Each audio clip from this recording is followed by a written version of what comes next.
entrepreneuriat. Mu kwitunganiriza imigambi hatangura ibi bikurikira. Sivyo ngoma ndabwira no munsi. Science de la terre. Igiswahili. Jambo uko fresh. Okay. Ivyo abize muri systeme ya kera ntavyo bazi. Bizi abariko bariga no munsi muri école fondamentale. Inyuma y'imyaka 12 iryo ndinganizo rishasha ry'amashuri rigeze he? Mu mwaka w'ibihumbi 2012 niho hashirwa mu ngiro école fondamentale. Mu ndinganizo zishasha hiyongeye ko ivyigwa vy'ubuhinga. Ariko kuva ico gihe no gushika none munsi abahinga mu vy'indero barabonye ko uwo mugambi waje gihutihuti. Barerekana bimwe bimwe bitari bwashegwe mu ngiro. Yabi birasi abanyeshuri bigiramwo canke abigisha hariho ivyigwa bimwe bimwe batari bwafate neza na neza.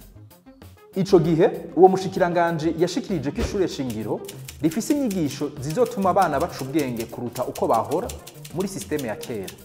Ko bazohabwa inyigisho zishingiye ku bumenyi bwo kwiga ibikenewe mu gihe tugezemwo.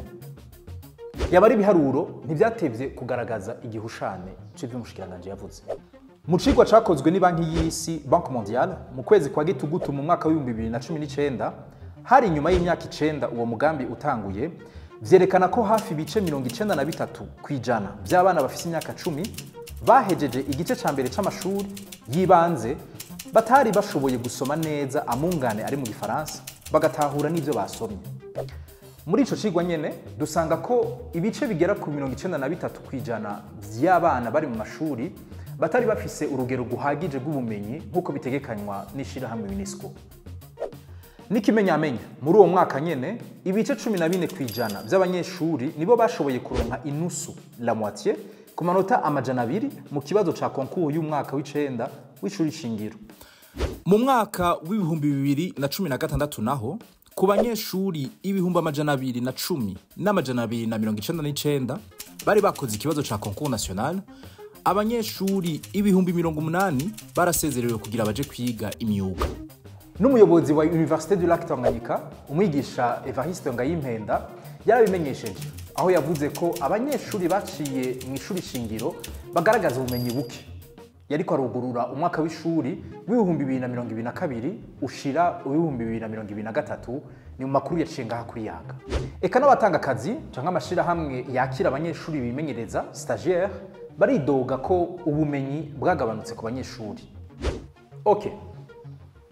Ikibazo kica kiza ni iki gikurikira.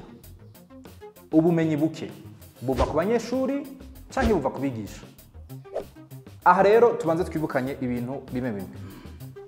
Kuva aho leta ishireho umugambi wo kwiga ku buntu mu mashuri y'intango, abanyeshuri barongerekanye cane. Gutyo bikenerwa ko abigisha baba benshi.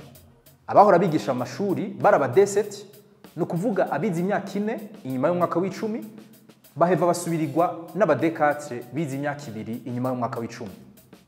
Ni muri ico gihe abagize formation EFI no kuvuga abahejeje college umwaka umwe canke abarize ama lycée pédagogique byaciye biba ngombwa ko baje mu mashuri kwigisha abana bari bakeneye inyigisho zibanze.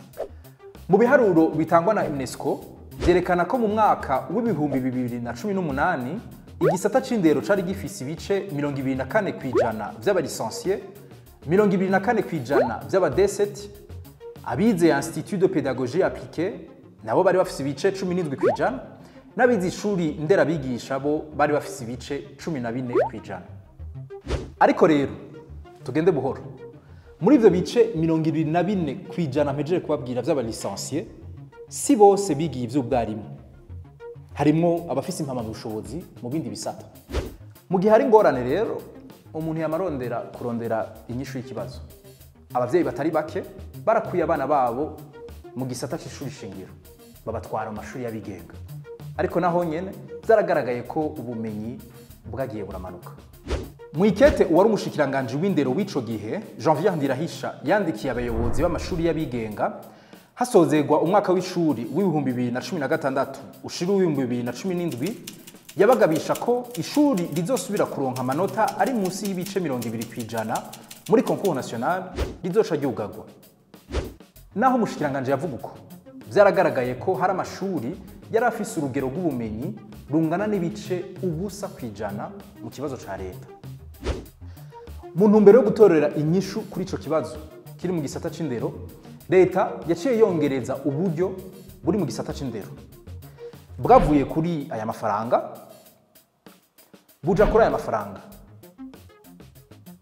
Ariko no ngaho umuntu yoca yibaza ikibazo, kongereza uburyo mu gisata c'indero nivyo vyonyene bikenewe kugira ngo urugero rw'ubumenyi rubandanye ruduga?